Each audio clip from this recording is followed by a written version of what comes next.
Muito boa tarde, muito obrigada pela vossa presença. Antes de mais, gostava de agradecer muito por este convite para estar aqui, especialmente à Liliana Coutinho e ao José Reis, que são os curadores deste ciclo de conferências, Lugares, Proximidades e Território. E dizer-vos, ou recordar pelo menos, que este ciclo de conferências propõe olhar para o território português, para além das habituais dualidades interior-litoral, cidade-campo, esvaziamento e concentração. Coloca perguntas como o que faz um lugar, que relações criam proximidades e como a tecedura entre lugar e criação de proximidade desenha um território onde se viver. Hoje é o terceiro e último momento deste ciclo, que começou com uma conferência de Jeff Malpas e que teve esse primeiro encontro, o título Cuidado do Lugar. Seguiu-se, num segundo momento, Todos os Tempos se Cruzarão, Cuidar de um País, com Desiré Pedro, com Carlos Antunes e Maria Manuela Oliveira.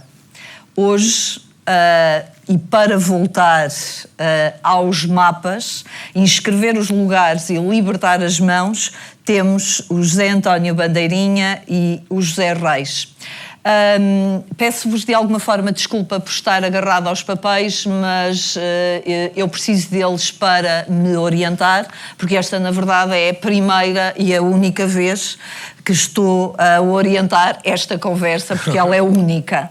Como tal, e parece-me talvez não ser demais, e espero não vos maçar, mas parece-me sempre importante situar-me-nos onde estão e talvez por isso mesmo não seja demais também ler a sinopse deste encontro hoje em particular, porque ele lança precisamente uma série de ideias que aqui serão conversadas. Dizer-vos então que a sinopse, ou recordar a sinopse que passa por: os lugares assentam em inter-relações, sejam as de proximidade, pois um lugar é uma comunidade, sejam as que se relacionam com outros lugares. Interações, proximidade e inter-relações são assim elementos essenciais, sem os quais é difícil falar de lugares, de espaço e de território. Nenhum território é plano, nem se pinta de uma cor só. Os mapas não serão assim, mas estes desapareceram e foram substituídos por sistemas de georreferenciação. Tornaram-se pequenos recortes cartográficos que não abrangem senão alguns metros à nossa volta. E estão sempre centrados no dispositivo, o qual, por sua vez, está sempre nas mãos de um indivíduo. Já não representam sequer a comunidade, por mais pequena e insignificante que ela possa ser. A simplificação gerou injustiça espacial e desigualdades territoriais.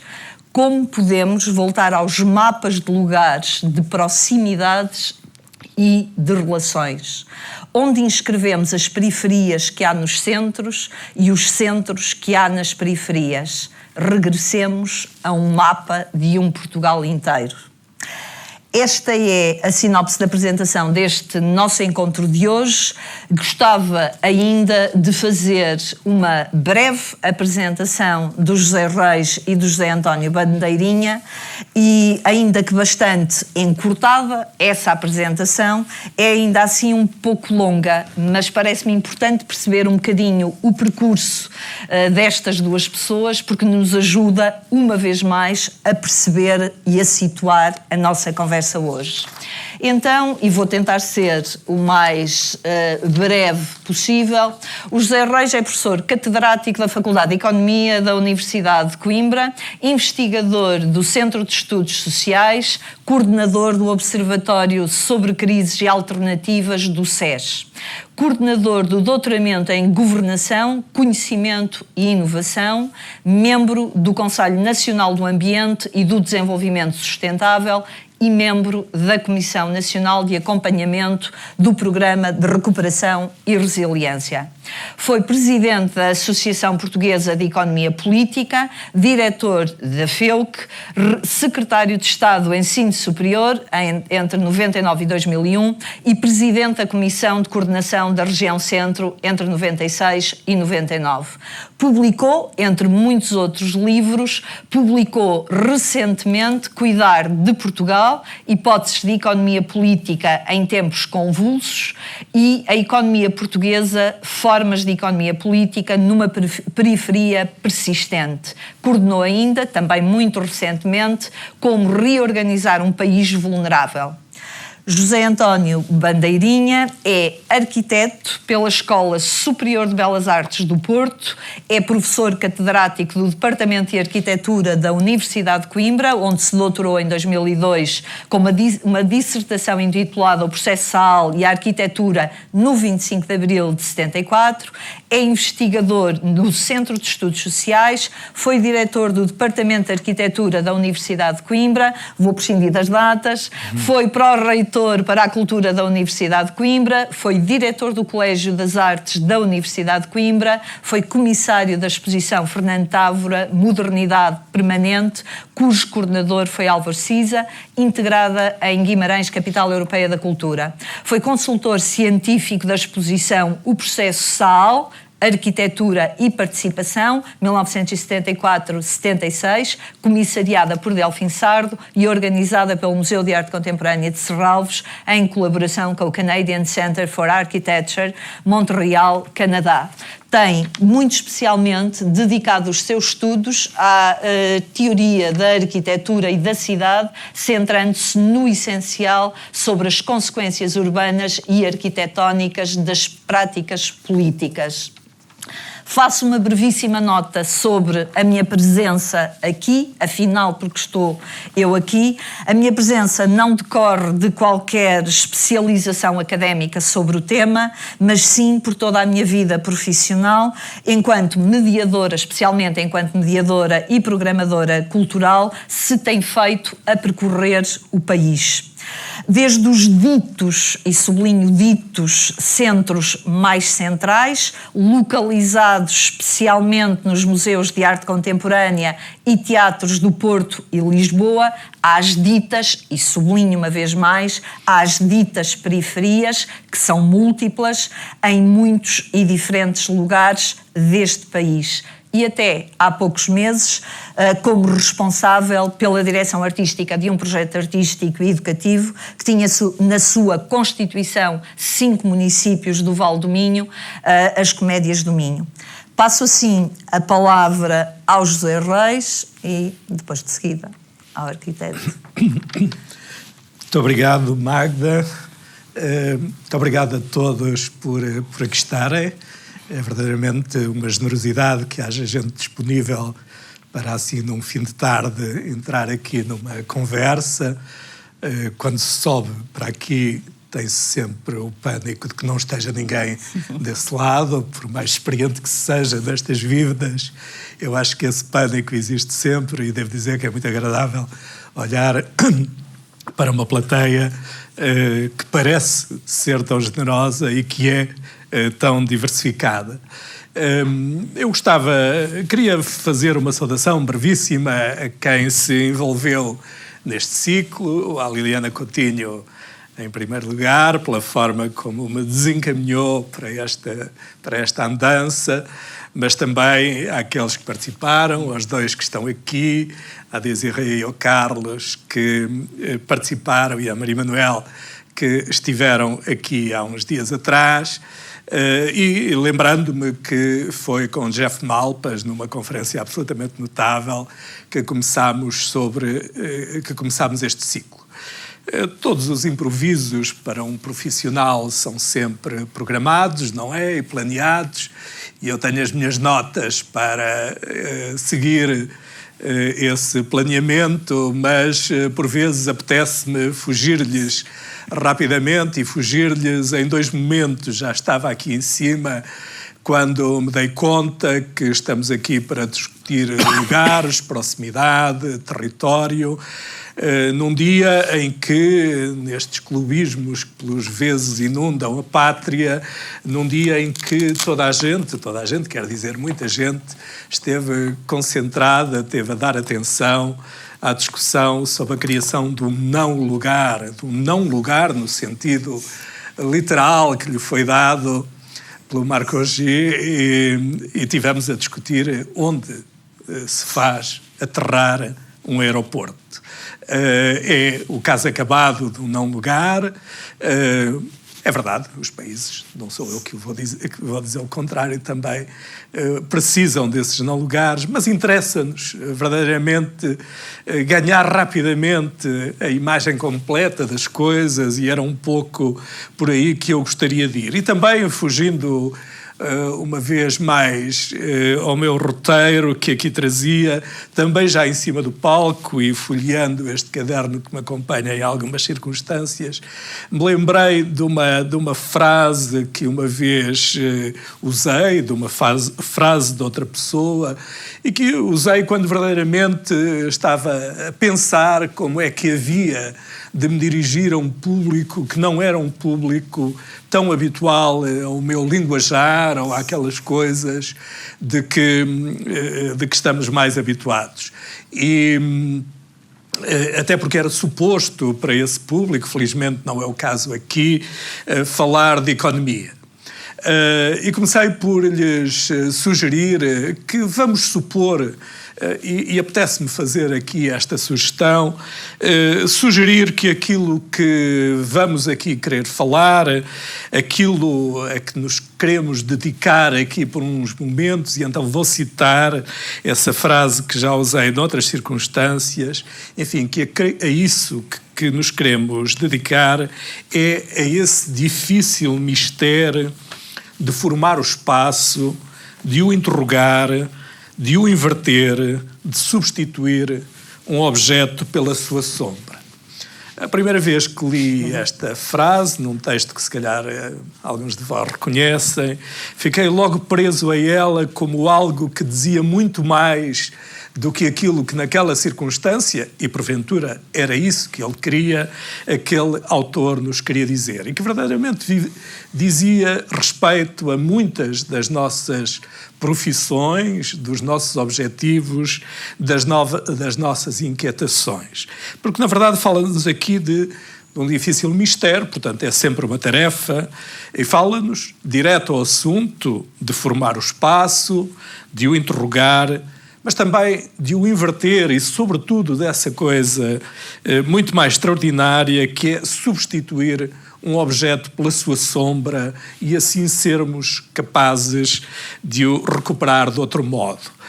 Magda, por favor, diz-me quando tiver a 5 minutos de ver terminar. Okay. Está bem? Peço desculpa que eu comecei assim tão entusiasmado que nem sequer olhei para o relógio. Bom, e por isso ia deixar-nos aqui todos com esta tarefa, que depois podemos voltar a essa frase, ou eu posso voltar a essa frase, se justificar, porque na verdade ela também nos conduz muito diretamente àquele primeiro ponto que eu queria aqui relembrar, que foi exatamente aquilo que já estivemos e tivemos para discussão com as conversas anteriores. Fosse a ideia do cuidado do lugar, de que o Jeff Malpas nos falou, seja aquilo de que o Carlos e a Desiree aqui falaram na semana, há uns dias atrás, na vez passada, e que no fundo, creio eu, que percorreu esse mesmo objetivo, que é o de se orientar por um caminho em que encontremos aquilo que afinal representa os sítios da urbanidade. Da urbanidade, de muitas urbanidades, sobretudo se delas tivermos uma noção complexa. E, portanto, a urbanidade for aquilo onde há proximidade, onde há interrelações, onde há, como o Carlos dizia, onde basta que haja 2 vizinhos para poder, e um chão de rua, não é? Para que possa haver essa urbanidade e a encontremos. Ora bem, é essa busca, é essa ideia, acho eu, que nos conduz aos lugares e que nos conduz a este tema, digo eu, pela minha parte, verdadeiramente obsessivo deste ciclo, que é percebermos porventura porque é que, entretanto, interpusemos, sabendo nós que os lugares são isto, sabendo que há muitos lugares, sabendo que é possível encontrar neles isto que acabei de dizer, porque é que interpusemos tanta coisa disfuncional entre nós e justamente esses ambientes da vida? Porque é que não dispomos, estou eu a supor, é uma pergunta, porque é que não dispomos de uma relação saudável e ponderada com os territórios e com os lugares? Porque é que isto terá acontecido? O que é que fizemos das nossas vidas por termos criado tantas disfuncionalidades que nos afastaram daquilo que, vamos supor, queremos encontrar se quisermos seguir aquela sugestão que fiz no início. O Bandeirinha daqui a bocadinho vai falar exatamente sobre os mapas para nos sugerir aquilo que este título indica, mas na verdade, para além dos mapas que substituímos pelos GPS, para além daquilo que nos fez perder a noção do ponto que procuramos, ou melhor, encontramos o ponto e não encontramos o espaço, quantas coisas mais interpusemos entre isso? Como é que podemos, de alguma forma, retomar a isto tudo, quer dizer, libertar as mãos e, sobretudo, libertar as cabeças? Como a Magda lembrou logo no início, nós, na verdade, preguiçamos demais. E preguiçamos demais sobre noções que a mim me parece, pelo menos para início de conversa, que podemos considerar como vagas, imprecisas e que são essencialmente dicotómicas. Porque é que andamos sempre a falar de litoral e de interior quando podíamos fazer muito melhor? Porque é que nos atendemos a coisas como a distinção rural-urbano, norte-sul ou Lisboa versus província? Um tema que volta à baila. Eu julgava que era ultrapassado, mas na linguajar de muita gente descobriu com surpresa o termo província, voltou à conversa. E por isso parece-me que, como de certa forma, cito de novo, o Jeff Malpas nos sugeriu aqui na primeira conversa, há de facto conceitos que precisamos de recuperar, porque há conceitos, há linguagens, há instrumentos que nos separam dessa percepção das coisas. E, no entanto, acho eu, quero eu pensar otimisticamente, e nós, no entanto, nós sabemos do que falamos quando falamos do território, quando falamos do país em que vivemos, do que é que o forma, do que é que o constitui. Tenho alguma polémica com amigos que estimo bastante, que muitas vezes entendem, por serem gente da comunicação, que entendem sempre que nos devem chamar a atenção para que determinados conceitos que usamos são demasiado opacos e ninguém sabe o que são. Essa é uma boa prevenção e é uma prevenção prudente. Mas eu às vezes discordo. Eu acho que, na verdade, sabemos. Sabemos porque temos por detrás de cada preocupação coisa substantiva, realidades materiais, imaginários, experiências, formas de vida que nos ajudam facilmente a ultrapassar essa ilusão de que que não somos capazes de lá chegar. Com franqueza, quando falamos de Portugal, eu acho que todos nós sabemos bem como é que é o país, como é que é falarmos para dentro do país e o que é que há dentro desse país. É verdade, contudo, que usamos demasiado a ideia, falamos muito de nós, e isso é bom, uma comunidade precisa de falar de nós. O problema é que às vezes falamos de nós para distinguir dos outros. E é essa dicotomia que, de certa forma, vamos usando E aí sim ela talvez represente uma pequena medida da nossa ignorância e, portanto, daquilo que afinal ainda não realizamos completamente nesse conhecimento. Mas eu creio que deve haver um apelo, e, enfim, implicitamente, acho que foi este o apelo deste conjunto de conversas que aqui quisemos fazer, que é a de alguma maneira, procurarmos insistir naquilo que nos pode abrir esses obstáculos que vamos criando e aquilo que nos pode unir em vez de segregar. E por isso também vale a pena lembrar que, e é verdade que essas dicotomias têm às vezes essa finalidade de aplainar as coisas, julgamos que se aplainarmos as coisas de que falamos, elas são mais perceptíveis, mas acho que devemos ganhar crescentemente a noção de que nunca há, quando falamos destes assuntos, nunca há superfícies planas. Todos os territórios, tudo aquilo que queremos captar numa única palavra, na verdade têm porosidades, são rugosos e há interligações nisso. Porque, parece-me a mim, o território é sempre denso. O território é sempre estruturado e a grande chave dessa relação com o território é captarmos isso. Deixem-me aqui fazer um pequeno exagero, porque é na verdade um exagero. Como sabem, tornou-se há uns anos, e está já presente em muito da nossa linguagem comum, tornou-se corrente a noção de baixa densidade. E então, exatamente porque se queriam evitar as tais dicotomias, em vez de rural, em vez de interior, queríamos falar de territórios de baixa densidade. Mas eu passei a engalinhar um bocadinho com este território. Parece-me que é uma noção, enfim, demasiado... Eu tinha aqui um outro termo, mas não vou usar.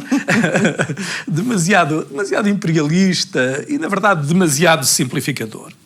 É algo que nós usamos para não sermos capazes de ver aquilo que é possível reconstituirmos segundo conceitos mais complexos e eu acho mais apropriados. Isto é, no país, em qualquer comunidade, quando procuramos interagir com uma comunidade mais vasta do que aquela do local onde vivemos, nós vamos encontrar muitas densidades e por razão simples de que essas densidades são formadas por proximidades. Podem ser pequenos meios, podem ser ainda... As cidades hoje são muito ignoradas em Portugal. Gostava de vos deixar essa nota. Nós somos um país que tem uma estrutura, queria-me agora aproximar um pouco de uma conversa mais sobre Portugal, e quando olhamos para o país devíamos lembrar-nos, acho que é uma boa lembrança, dar-nos conta de que somos um retângulozinho muito bem estruturado por um conjunto muito significativo de cidades.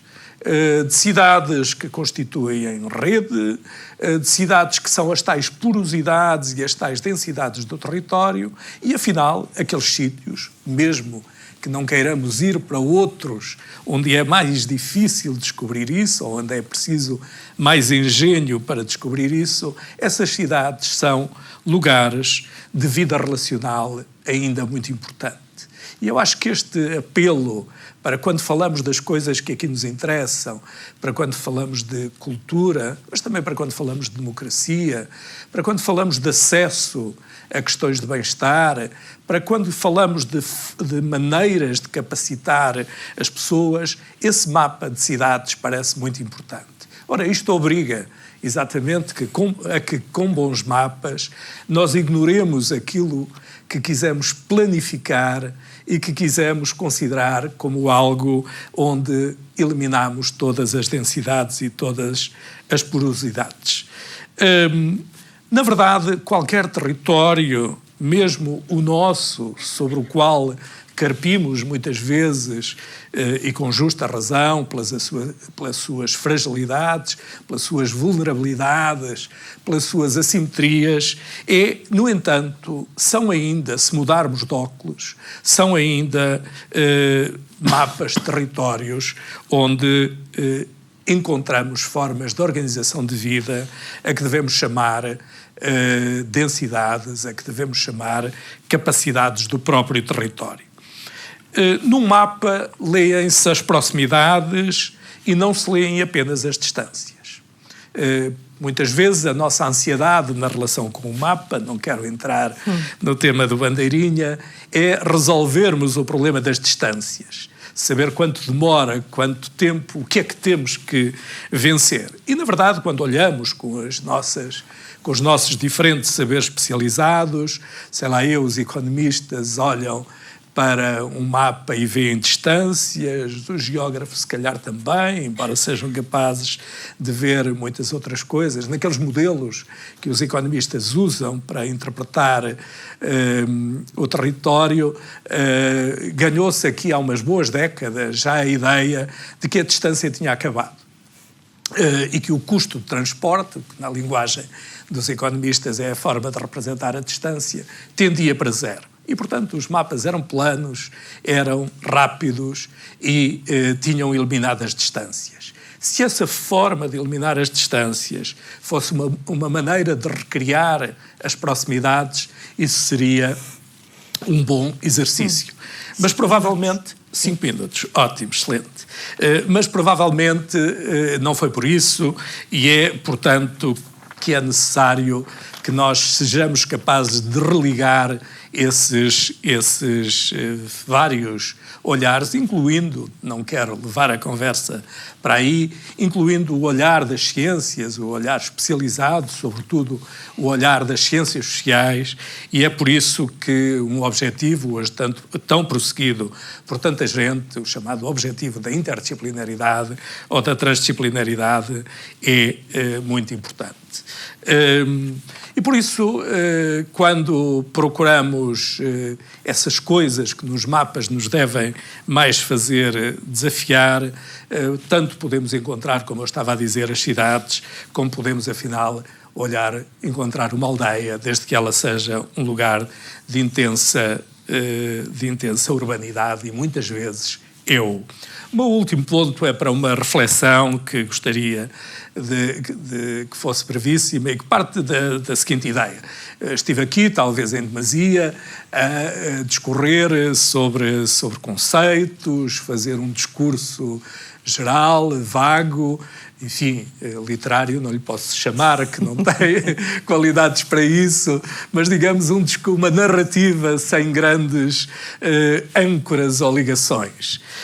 Mas francamente gostava de trazer agora, gostava antes disso até de dizer que gostaria que tivessem visto esse discurso como sendo, num sentido que já vou definir, um discurso essencialmente político.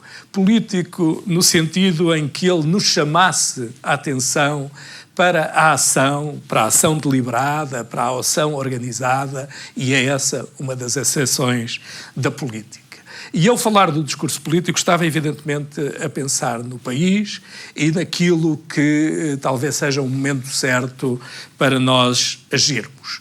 Sobretudo se pensarmos que a política, esse tal discurso político que agora nos conduziria, a política se faz de facto na polis, se faz na ágora, se faz na praça pública. Eu gosto particularmente do termo praça pública, não sei se foi por ter vivido muitos anos numa praça da República, mas gosto particularmente desse termo.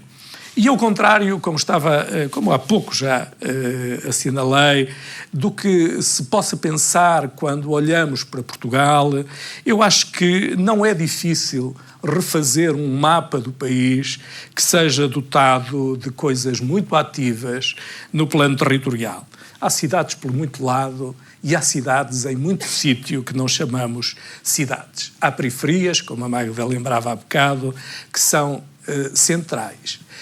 Ou seja, há muitas urbanidades que estão aí à nossa disposição e eu creio até que é muito mais fácil, se falássemos de política nesta acessão que lhe estive a dar, que é muito mais fácil promover urbanidades do que desmontar desurbanidades. Hoje, é verdade, temos nas nossas sociedades desurbanidades muito fortes. E essas desurbanidades são provavelmente um problema de organização coletiva e de organização do país mais difícil do que as urbanidades que ainda não criamos. Por uma razão muito simples, é que desmontar desurbanidades é desmontar aquilo que já são não lugares. E nós temos hoje em dia não lugares onde vive muita gente. E o meu ultimíssimo ponto mesmo, para, espero eu, cumprir rigorosamente, é este. Pode um país como Portugal viver centrado num único lugar? Eu não sei se têm a noção, quem lidar com estas coisas tenha como eu, ou melhor que eu, mas nem todos lidaremos com as mesmas coisas. Temos todos a noção que há lugares neste país. Portugal, desculpem esta tecnicidade, do ponto de vista demográfico, Portugal no século XXI não aumentou nem diminuiu. Aumentou um bocadinho na primeira década, diminuiu o mesmo na segunda. Está onde estava no princípio do século. Há muitos lugares deste país com grandes decréscimos populacionais. Mas há lugares com enormes. E são lugares, enfim, aqueles lugares onde houve grandes decréscimos populacionais. Se calhar, se quiséssemos dar aqui agora um exemplo, não nos lembraríamos e não seriam eventualmente conhecidos por toda a gente, conhecidos de lá ter ido, pelo menos. Mas sabem que há neste país lugares que, neste século, cuja população desses lugares cresceu mais de 50%. E eu não estou enganado, 50%, e não estou a falar de um lugar de 5 pessoas. Estou a falar de um lugar onde vive muita gente. Que há outros ao pé que cresceram mais de 40%. Que há outros ao pé que cresceram mais de 30%. É isto que me leva à pergunta que fiz há pouco, porque tudo junto isto faz um único lugar, ou podemos vê-lo como um único lugar, isto é, como um único espaço de vida. Mas um espaço de vida que, entretanto, já é preenchido por muitas desurbanidades, exatamente porque me parece difícil imaginar que um lugar que esteja a crescer desta forma em termos demográficos consiga manter a sua urbanidade. Será isto possível ou é possível?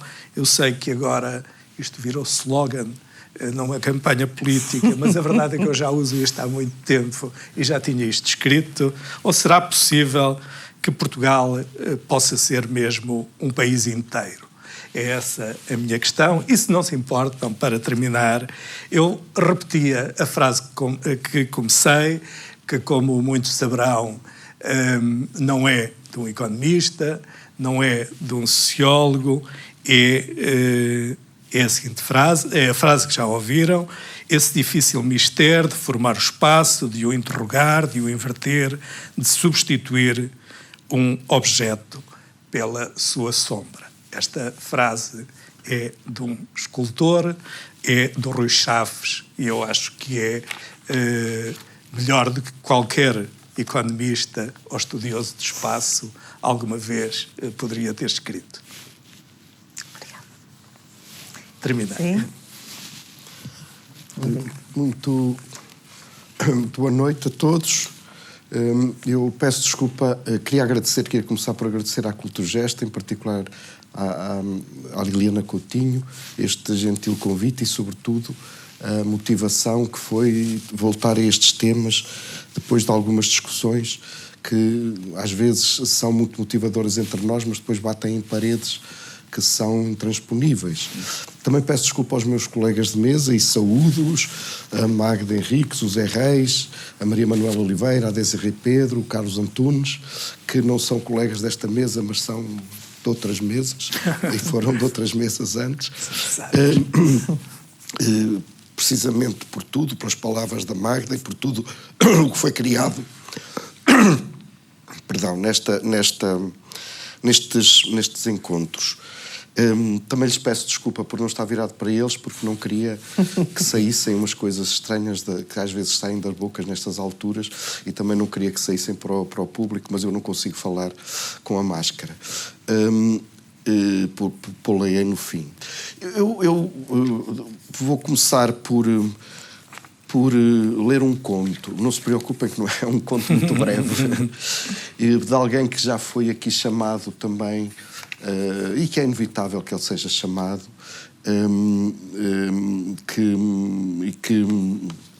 e que diz tudo sobre os mapas. A partir daqui é que eu gostaria de falar sobre os mapas. É um conto do Borges, já devem ter...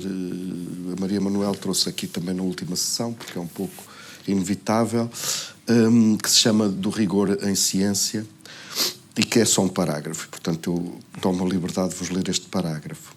Naquele império, a arte da cartografia conseguiu tal perfeição que o mapa de uma só província ocupava toda uma cidade. E o mapa do império, toda uma província. Com o tempo, esses mapas desmesurados não satisfizeram e os colégios de cartógrafos levantaram um mapa do império que tinha o tamanho do império e coincidia pontualmente com ele. Menos dadas ao estudo da cartografia, as gerações seguintes consideraram que esse dilatado mapa era inútil e, não sem impiedade, o entregaram às inclemências do sol e dos invernos. Nos desertos do oeste, perduram despedaçadas ruínas do mapa, habitadas por animais e por mendigos, e não há em todo o país outra relíquia das disciplinas geográficas. O Borges atribui isto a um senhor de meados do século XVII, Soares Miranda. Muitos filólogos e literatos andaram à procura deste senhor, que obviamente não existe, obviamente é o próprio Borges, a viver no século XVII e a falar dos mapas no século XVII. E realmente a metáfora é esta, porque os mapas desapareceram, passaram a coincidir com o Império e foram reciclados por essa nuvem de poeira dos despojos imperiais, que também já está reduzido a pó. Os impérios estão-se a começar a reduzir a pó, felizmente, outros estão a tentar criar-se, infelizmente. Depois de terem chegado à perfeição, os mapas, claro, e depois de terem alcançado uma dimensão próxima da do império que diligentemente cartografavam, os mapas desapareceram.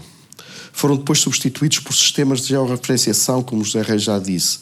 Ao contrário dos mapas verdadeiros de Soares Miranda e de Borges, esses pequenos recortes cartográficos que nós temos sempre à nossa beira, sempre onde quer que estejamos, não abrangem senão alguns poucos, muito poucos metros à nossa volta.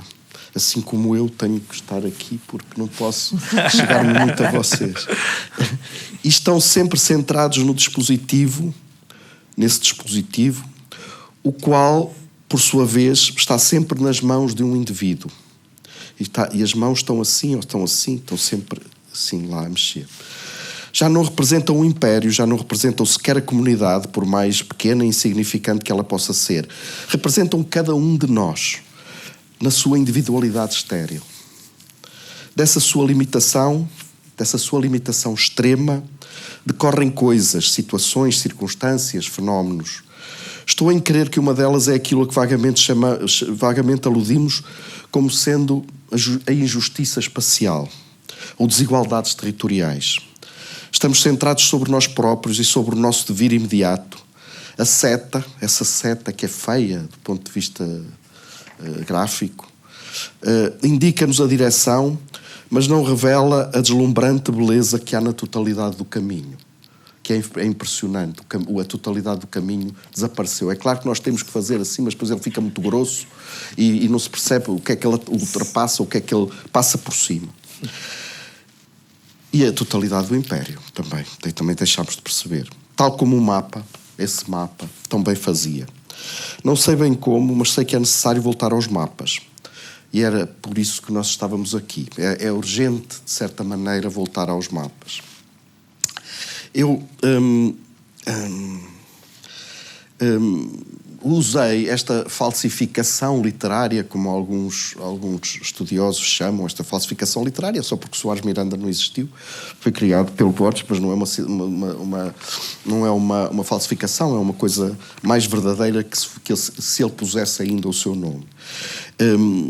Que diz tudo sobre a condição contemporânea dos mapas, mas o mais triste é que também diz tudo sobre a circunstância contemporânea dos territórios. Eu queria deixar-vos aqui só uma nota que uma vez estava já há muitos anos, ainda no século passado, estava a investigar no espólio, no acervo de um arquiteto que agora, se quisermos procurar nele, temos que ir às florestas, ao fundo das florestas do Canadá, procurar os espólios antigos, também tal como o mapa do Soares Miranda. Era no Porto, na Rua da Alegria, e o escritório era do Álvaro Siza. E eu estava à procura de coisas que me interessavam para o meu trabalho, e encontrei datilografado, em máquina de datilografar, não em computador, como está aqui, este parágrafo. E depois, no fim, tinha escrito a verdadeira história de São Vítor. São Vítor foi um bairro popular, um dos bairros populares que entrou logo a seguir ao 25 de Abril nas operações do Serviço de Apoio Ambulatório Local, que visavam precisamente melhorar as condições habitacionais das populações que estavam extremamente carentes na altura, tal como hoje muitas estão. A proposta do Siza, eu estudei um a um desculpem dizer isto, mas eu não sou nem muito de dizer estas coisas, mas neste caso tenho que dizer. Eu estudei cada um dos cerca de 70 bairros construídos e dos 170 que foram projetados. E a proposta do Siza, do ponto de vista político, estritamente político, também arquitetónico, mas estritamente político, é a mais revolucionária delas todas. E por isso é que aquele mapa nunca poderia ter sido. Ele coincidia tanto com São Vítor, que não podia nunca ter sido. Tinha que ficar abandonado. E por isso é que ele escreveu depois à mão, por baixo desse pequeno parágrafo que datilografou. Isto foi publicado no início dos anos 50, numa coleção de contos chamada O Fazedor, mas depois ele voltou a publicar isto na História Universal da Infâmia. E na verdade, o que aconteceu a São Vítor, precisamente por causa dessa sua ambição de se tornar cidade, dessa sua ambição de abrir a cidade às pessoas que viviam escondidas, às pessoas que viviam estranhamente dentro do quarteirão, que se metiam todas à noite dentro de uma porta e desapareciam da sociedade urbana, claro, profundamente urbana, e depois voltavam de manhã, porque era uma força de trabalho dessa cidade, e nessa altura as estâncias ainda existiam, os economistas ainda não tinham inventado ainda isso. Não zeraram, e, portanto, tinham que viver no centro da cidade, a força de trabalho tinha que estar no centro da cidade. E o Siza o que fazia era abrir esses interiores de quarteirão. Era fazer que eles tomassem parte do espaço público e fazer cidade dentro desses quarteirões. E não houve uma proposta com tamanha radicalidade. Houve muitas propostas muitíssimo boas e muito radicais, mas como esta não houve.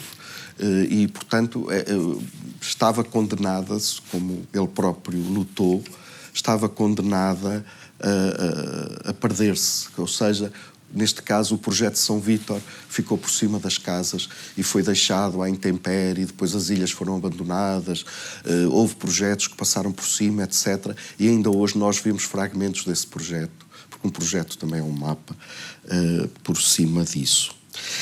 Eu também peço à Magda que me diga... Eu estou.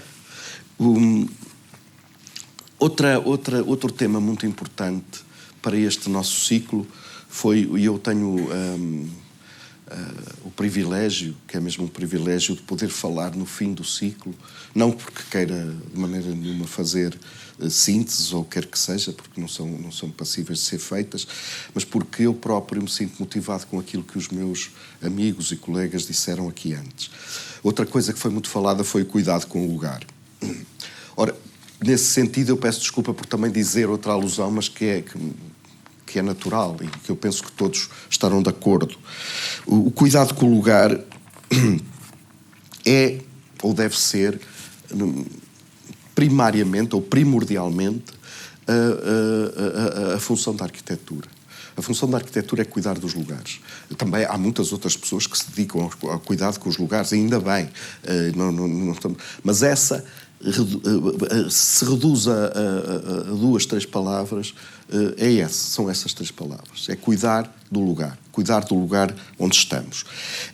Entende-se este cuidar primordialmente como o cuidado no sentido físico, transformá-lo num lugar melhor. É essa a nossa função como arquitetos, é transformar as coisas para melhor. Tratarmos sempre a transformar as coisas para melhor, para pior não vale a pena. Mas também é preciso que esse cuidado incida no sentido cultural, ou até no sentido espiritual, se quisermos ir às metáforas místicas do Zeitgeist ou do Genius Loci, não é? Do que os ancestrais pensavam que todos os lugares tinham um espírito, e há os lugares que não têm espírito, que perderam esse espírito, que o Marc Augé, que o Zé Reis falou, chama não lugares, ou que antes dele também o Michel Foucault chamava heterotopias. São os sítios que perderam o espírito, perderam a sua alma, não é? Os indígenas, os nativos da América do Sul, segundo o Levi-Strauss, também não gostavam de ir muito depressa atrás do padre jesuíta, que lhes dizia sempre para eles irem à pressa para carregar, tinham pouco tempo, podia ser à noite, e eles diziam-se paravam porque a alma tinha ficado para trás. Eles foram tão depressa que deixaram que a alma ficasse para trás. E, portanto, é esse espírito amazónico também que o Foucault pega para falar nas heterotopias. A busca da urbanidade, falada também aqui na vez anterior, e que o Zé Reis também falou. É realmente, e aqui estou-me a repetir em relação ao Zé Reis, é um pressuposto eminentemente político. A busca da urbanidade é um pressuposto, acima de tudo, é um pressuposto político. Depois tem outras condições mais porosas, mas é essencialmente político. E é, em si mesmo, essa busca pela urbanidade, é em si mesmo um manifesto contra o mito do individualismo que tantas vezes assola a sociedade contemporânea e ao qual nós às vezes fazemos ouvidos de mercador, como se diziam os antigos, e que assola a sociedade contemporânea de muitas formas, mas as mais evidentes são aquelas quando nós vemos o imaginário refletido nos jogos de computador, por exemplo, ou em coisas que são banais e comuns. O mito do individualismo é dominante na sociedade contemporânea. E falando com os jovens, esse mito está cada vez mais intenso e mais arraigado. E a urbanidade contraria-o. E, portanto, esse jogo de contrários é eminentemente político. A baixa densidade, sem querer repetir, a baixa densidade é real, é uma coisa real, porque a densidade é uma coisa objetiva, mede-se o número de habitantes por quilómetro quadrado, por hectare, ou por que quer que seja. Mas a baixa densidade, num país como Portugal, é a baixa densidade. E ponto. São territórios que não têm, alguns deles nunca tiveram, densidades altas. O problema é que essa assunção da baixa densidade não é feita.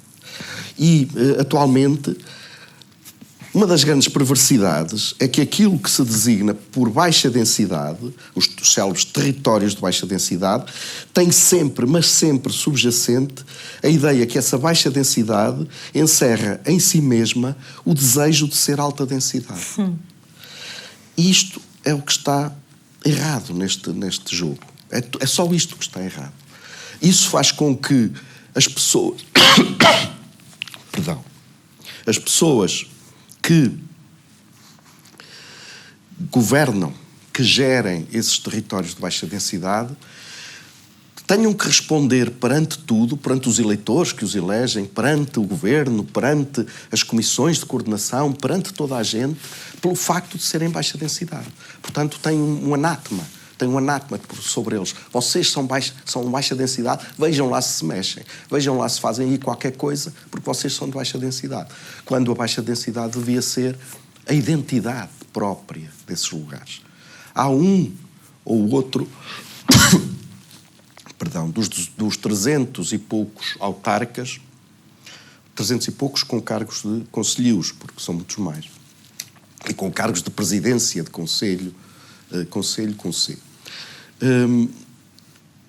os 300 e pouco autarcas sejam todos no mesmo caminho, procurar reverter a sua situação de baixa densidade. Porquê? Porque é precisamente esta, e agora aqui vou ser um bocadinho provocador, é esta dissolução pelos 300 e tal conselhos que faz com que se governe mais facilmente. Porque é impossível todos chegarem a alta densidade. Quando se fala fazer o Radstad holandês entre Setúbal e Braga, não é? Se nós quisermos ter a densidade do Radstad holandês, que é muito mais pequenino que a distância de Setúbal e Braga, feitas as contas, e já alguém que as fez, não fui eu, teríamos que chegar rapidamente aos 25 milhões de habitantes no país todo, para podermos ter a mesma densidade entre Setúbal e Braga. Não sei se sabem o que é o Radstad. O Radstad é o circuito urbano que fecha a Holanda, ou que anda em roda da Holanda, e que tem o aeroporto de Schiphol no centro, não é? No centro, mais ou menos no centro, um bocadinho descaído sobre Amsterdão, mas é o centro nevrálgico e estratégico desse contínuo urbano que dá a volta ao país. Há muito poucas cidades fora desse ciclo. Há algumas, uma ou outra muito importante, Eindhoven, por exemplo, mas o principal está nessa cidade contínua, que tem várias cidades em si. Nós nunca vamos conseguir chegar a isso. E, portanto, vivemos nesse mito, que é um mito para quem defende o status. É um mito simpático, é um mito confortável, porque nunca lá vamos chegar, e, entretanto, estes 300 e tal pobres autarcas estão-se a guerrear uns com os outros para ver se conseguem chegar à alta densidade. E esta falsificação, como algum crítico filólogo chamava ao texto do Borges, esta falsificação é tão forte, e agora para chegar ao meu último ponto, é tão forte e tão tristemente errada e errática também, como o que se passa com as tais cidades que não eram de baixa densidade, que estão neste circuito. Essas cidades estão a definhar. Aí é o contrário. A alta densidade está-se a perder. Por várias razões. Está-se a perder, sobretudo, em muitos dos casos, pela impossibilidade de oferecer condições às pessoas. O planeamento urbano segue padrões de meados do século passado, padrões nos quais a alta densidade era ainda muito problemática, porque trazia péssimas condições, ou seja, a alta densidade nas cidades era, como no tempo, há 50 anos atrás, quando foi o 25 de Abril, como no tempo do Sal. A maior parte dessas pessoas viviam em altas densidades, seja no centro das cidades, como no Porto, seja na periferia próxima, como em Lisboa, mas eram sempre altas densidades, muito altas. E quando se quis passar essas pessoas para dentro do mercado imobiliário, não é? Sobretudo porque eram pessoas que não tinham acesso, qualquer espécie de acesso ao mercado imobiliário, começou-se também a querer que essas altas densidades não se repetissem. Mas hoje as coisas são totalmente diferentes. Hoje as pessoas, e sobretudo as pessoas que estão carentes de casas nos centros das cidades, têm todas as condições para viver. Nós já naquela altura, há 50 anos, todas as casas que se fizeram para estas famílias, para estes largas dezenas de milhares de habitantes, eram casas familiares. Tinham que ter sempre, no mínimo dos mínimos, 2 quartos. Tinham que ter sempre uma cozinha separada, tudo. E então criou-se uma normativa para essas coisas, para evitar as tais altas densidades, que é uma normativa aterradora, que só agora, face ao drama contemporâneo de as pessoas não terem como viver e onde viver nas cidades, a começar sobretudo por Lisboa, mas depois isso espalha-se por todas as outras cidades, se chegar à situação que tudo diz que não é possível que as cidades possam albergar. Ora, é possível, sim senhor. É possível, até porque hoje essas condições de habitabilidade permitem-nos, a quem sabe, claro, fazer alta densidade, e alta densidade não são torres de 56 pisos para cima como em Manhattan. São edifícios como as cidades sempre tiveram, ordenados, claro, com um espaço à volta, com parques, mas é possível fazer essas altas densidades se nós fizermos aquilo que sempre se fez nas cidades, que era preencher esses espaços. Alguns deles estão ali abandonados à espera que a especulação fundiária os subam até uma altura astronómica. 5 minutos. Sim. Para que sejam ocupados pelas pessoas. Mas hoje é possível. Por outro lado, e é outra falsificação, passou a ser uma moda, e eu aqui também vou ser um bocadinho polémico, que é uma moda, não passa disso, infelizmente não passa disso, a ideia de naturalização das cidades. Que esta moda, obviamente que a naturalização das cidades em si mesma, pronto, podemos questionar o termo, podemos questionar uma série de coisas, mas vamos admitir que é trazer a natureza de uma forma mais presente à vida das cidades, se for assim. É óbvio que isso é desejável, mas essa naturalização tem que ser feita a partir da escala de planeamento, da escala, não digo da própria cidade, quando as cidades são muito grandes, mas da escala do bairro, pelo menos. Não pode ser feita edifício a edifício, tabacaria a tabacaria, T3 a T3. Não pode ser um sótão com meia dúzia de vasos. Não pode ser, porque isso não é naturalização. Naturalização é trazermos, como sempre houve, mas que nós podemos ainda fazer mais, trazermos jardins, parques urbanos, praças públicas naturalizadas para as nossas cidades. Avenidas, espaços públicos naturalizados, com jardins e com árvores, planeados. Não é fazer jardins verticais, porque daqui a uns anos estão cheios de raízes, daqui a 5, 6 anos foram uma moda também astronómica, da maneira como se... E daqui a 5, 6 anos só tem lá as raízes, já estão as paredes desgastadas. Portanto, esta ideia fez, e eu falo disso com propriedade, porque lido muito com gente muito jovem que está a aprender arquitetura, é o meu cotidiano, fez com que as pessoas não percebam uma diferença entre naturalizar as cidades e negar as cidades. E isso é assustador. Essa moda é assustadora desta perspectiva. Portanto, é preciso perceber que o lugar para a habitação não é as periferias remotas de quem consegue roubar à natureza 50 hectares de terreno para ir buscar ao PRR 34 milhões para construir habitação social que depois fica num descampado lá longe. Isso não é resolver as cidades. Resolver as cidades é aumentar a oferta no centro das cidades e fazer com que a oferta baixe, esmague os preços, ou então forçar esse esmagamento, como fazem tantos países neoliberais da Europa, obrigando os grandes empreendimentos a fazer vários estándares habitacionais, e não só um, ou não só 2 estándares habitacionais, e preencher os espaços vazios, que são muitos, das nossas cidades com habitação. Talvez, em algumas cidades, vocês sintam, particularmente nas 2 grandes cidades, em Lisboa e no Porto, sintam que isso não é possível, mas acreditem que em todas as outras cidades isso é não só possível, como desejável, do ponto de vista da humanidade, do nosso ponto de vista, que queremos que as pessoas tenham casa, mas não é possível do ponto de vista legislativo. E, portanto, é outro dos graves problemas que também assola este nosso país. Obrigada.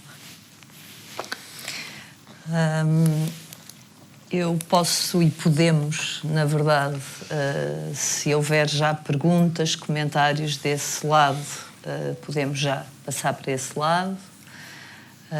Se não houver já, e para eventualmente aquecermos um bocadinho, eu não me atrevo, evidentemente, como disse o arquiteto Bandeirinha, a fazer nenhuma síntese, até porque não faria sentido nenhum, mas tenho talvez algumas impressões sobre estes 3 momentos que aconteceram. Se houver já alguma pergunta, passamos, se não, eu se calhar fazia esses apontamentos. Há perguntas? Então vá. Nós temos conversado sobre estas matérias, mas eu gostava de vos ouvir um pouco mais. A Bandeirinha, de alguma forma, aflorou esse assunto sobre... Está ligado a ouvir, não é? Tá. Sobre a possibilidade de uma estrutura... Eu bem percebo que o que se coloca em Portugal é substancialmente diferente do que se coloca na Holanda, isso ficou muito claro na explicação do Zé António Bandeirinha, mas sobre a possibilidade de, eu diria, tornar eficaz aquilo que o mapa parece evidente, que é a forma como o país está organizado, sob o ponto de vista da localização das cidades, dos lugares de maior densidade. Parece, diria, que seria fácil organizá-lo sob o ponto de vista da urbanidade evidente, um país cuja localização das cidades permite adivinhar essa espécie de capitalidades que criam centralidades em torno de si próprias. Mas nós percebemos que isso de facto não acontece e está a definhar cada vez mais. Portanto, eu gostaria de vos ouvir falar um bocadinho mais sobre as razões, o Bandeirinha já tocou nesse assunto, sobre as razões objetivas para que essa evidência, eu diria cartográfica, não se manifeste eficaz naquilo que é a apropriação das próprias cidades e das vivências. Era um pouco sobre isto.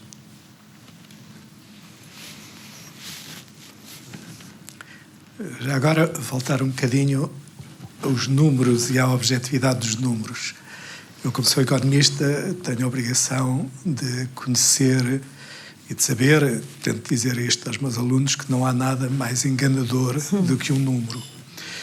E então,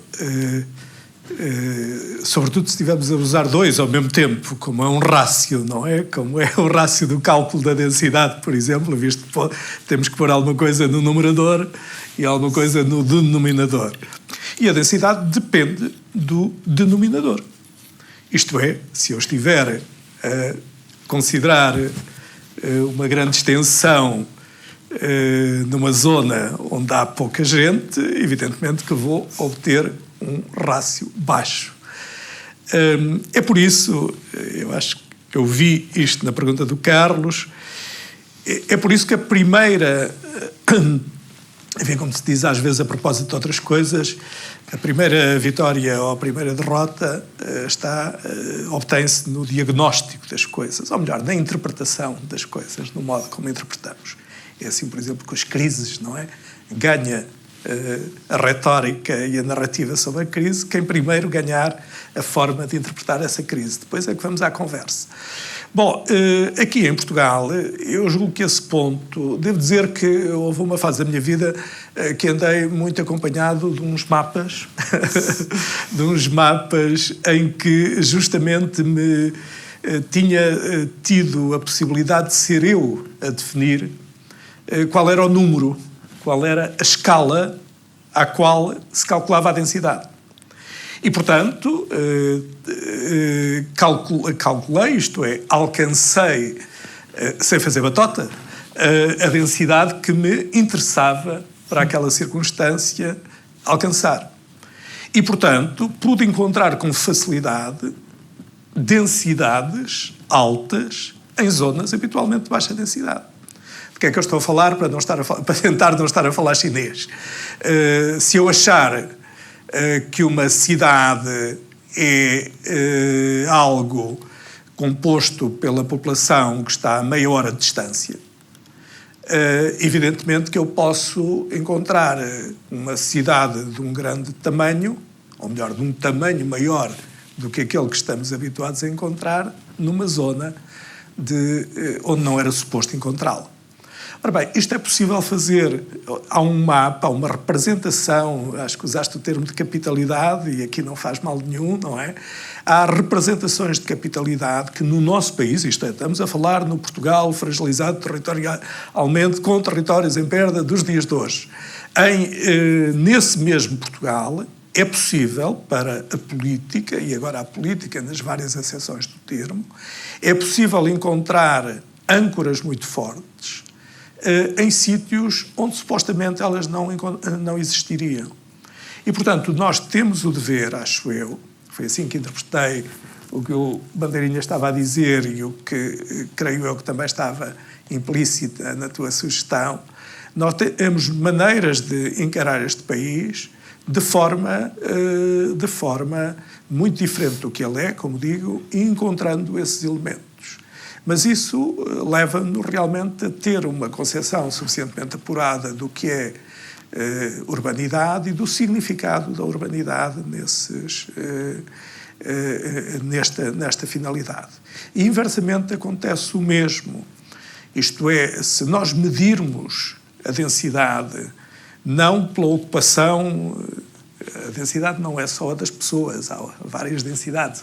Já agora, se quisermos fazer justiça, sem descampar aqui em tecnicidades, mas se quisermos fazer justiça à ideia de baixa densidade, ela procurou ir buscar várias coisas e não apenas a população. E era exatamente indo buscar as coisas que lá se insistia na baixa densidade. Mas, regressando onde estava, se nós quisermos medir a densidade, não pelo número de cabeças que está numa determinada área, mas pelas relações que ao longo dessa área se estabelecem,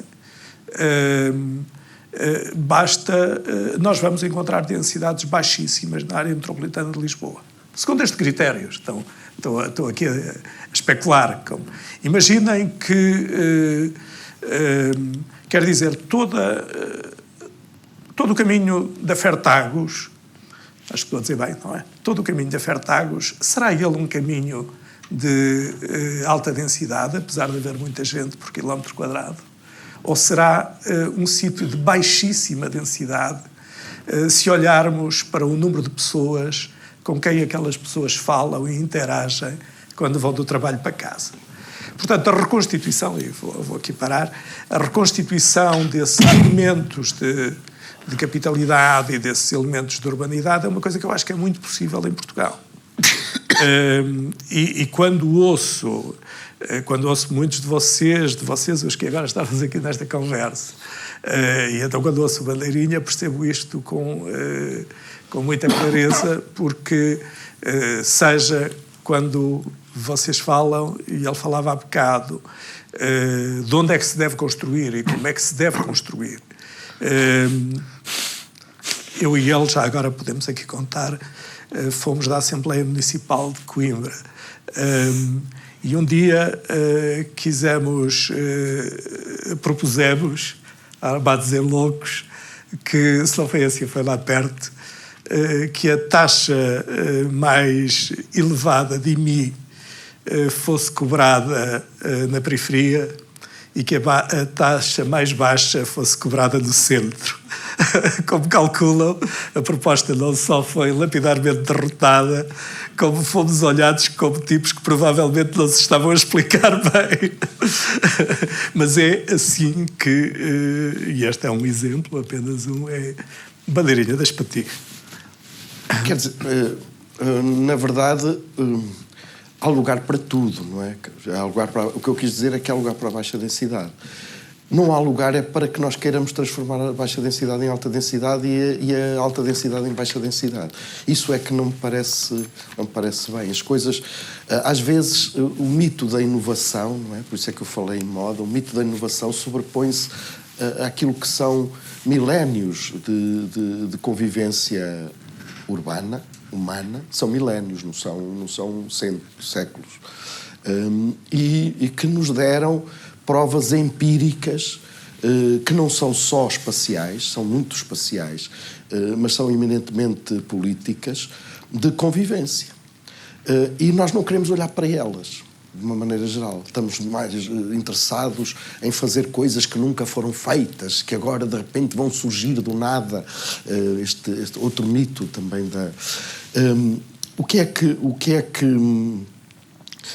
que isso provoca? Provoca um dano numa entidade que nós não cuidamos, da qual nós não cuidamos. Nós começamos a cuidar quando começou a crescer há 60 e tal anos atrás a chamada consciência ambiental. Nós começámos a cuidar, se bem aqueles que se lembram, eu estou sempre a falar para velhos como eu, começámos a cuidar da atmosfera, do ar que respiramos, não é? Passámos muito naturalmente à água que é um bem que vai acabar também, todos nós temos consciência disso.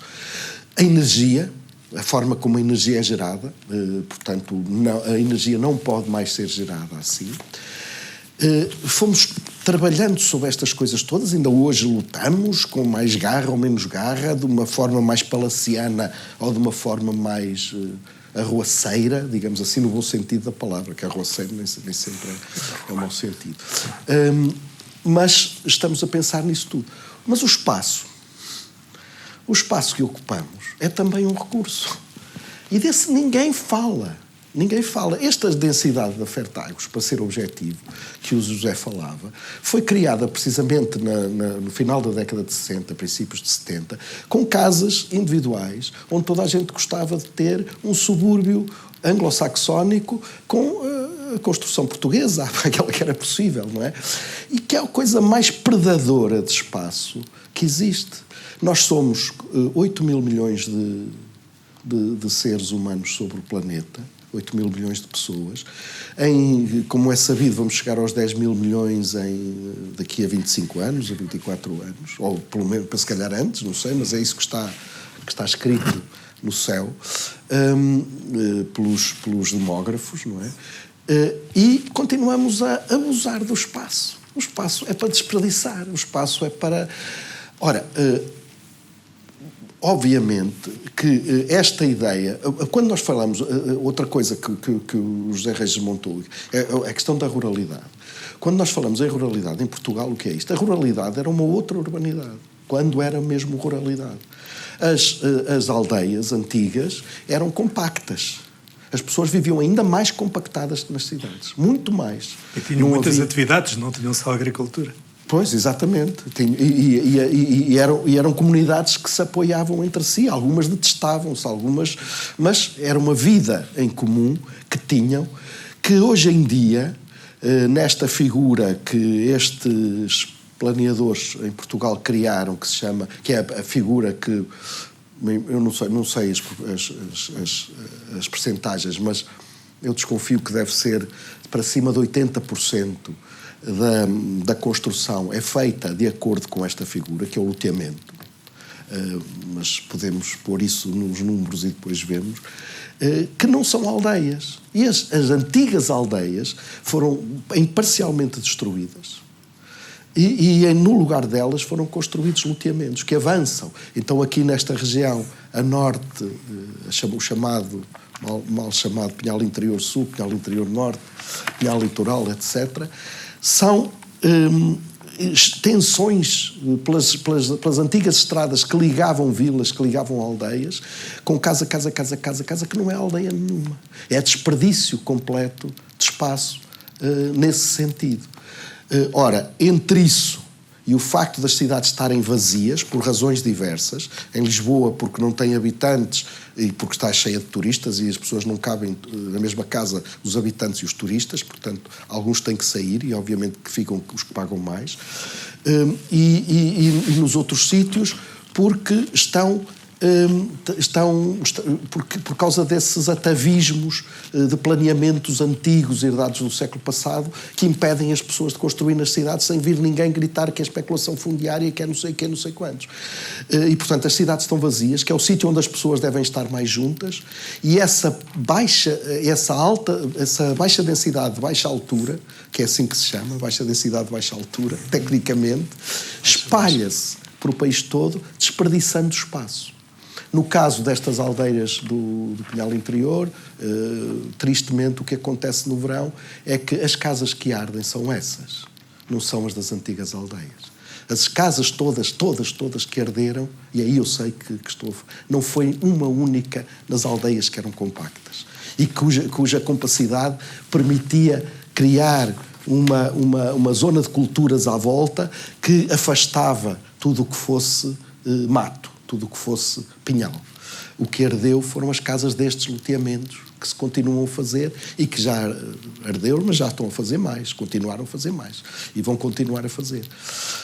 Também, e aqui me calo, pela mesma razão que eu disse no princípio, é que essas pessoas estão a tentar desesperadamente transformar os territórios de baixa densidade em alta densidade, mas com os loteamentos não vão lá, não vão lá de maneira nenhuma.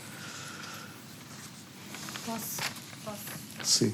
Posso pegar nesta questão que o Bandeirinha já respondeu, mas gostaria de levá-la para outro campo, que é esta legislação que acontece na maior parte das cidades, que vincula o nosso território à suburbanização, é profundamente predador e é uma mancha de óleo. E a pergunta que eu faço, e agora derivo também para o José Reis, é se há uma consciência política de quem faz esta legislação de cima para baixo, porque ela é feita. Há consciência política de que essa legislação está a produzir estes efeitos? É claro? Fazemos ao contrário. Eu acho que não, de todo. Quando eu falo de moda, da naturalização das cidades, essa moda não vem só dos arquitetos, nem dos jovens arquitetos que estão a aprender. Vem também afetar aqueles que entram diretamente ou que estão no centro da esfera decisória. E esses são os políticos, são os autarcas. E, portanto, também se tornou fashionable, de certa maneira, para os autarcas, para terem mais os votos contadinhos, não é? Aqueles que todos os autarcas contam ao fim dos 4 anos, fazer essas coisas. Portanto, é uma serpente com o rabo na boca, não é? Portanto, é uma coisa que é impossível. E, portanto, eles podem não ter medo de nada, podem não ter medo da corrupção, podem não ter medo de nada, mas têm medo disso. Têm medo de fazer investimentos habitacionais e, sobretudo, investimentos habitacionais a custos controlados nos centros da cidade. Têm pânico disso. E que me venha o primeiro autarca a dizer que não estou... Todos os que estou a ver são nas periferias remotas. Todos os PRRs estão nas periferias remotas. Não há nenhum a fazer no centro da cidade. Portanto, não me parece que estejam por aí virados. Sim. Eu penso assim, e não teria modo de pensar diverso, mas já agora, para além de corroborar o que disse o Bandeirinha, só brevissimamente um pequeno episódio. Naquele currículo /cadastro que Magda leu no início, perceberam que houve um momento da minha vida que eu tive que me aproximar muito diretamente de coisas que não conhecia e que tive que procurar entender de forma rápida. E uma delas foi exatamente estas figuras de planeamento. E não entrando em detalhes que não saberia agora dar, houve uma coisa de que me foi eu acho que percebi, mas sobretudo me foi diligentemente explicada e procurada explicar, que era exatamente o que é que significava, de que modo é que, qual era a razão instrumental e porque é que eram coisas muito práticas, certas figuras de planeamento, planos de urbanização, planos de pormenor, e de que maneira é que a minha síntese, a minha tradução da coisa em pouco tempo foi esta é o instrumento rápido do poder. Olha, regressando agora então a coisas que já aqui foram ditas desde a primeira sessão, aí a culpa foram ditas e bem ditas, porque vem em sentido positivo a propósito da arquitetura, aqui não é a propósito da arquitetura, mas é de que modo é que nós podemos coisificar o espaço, realmente.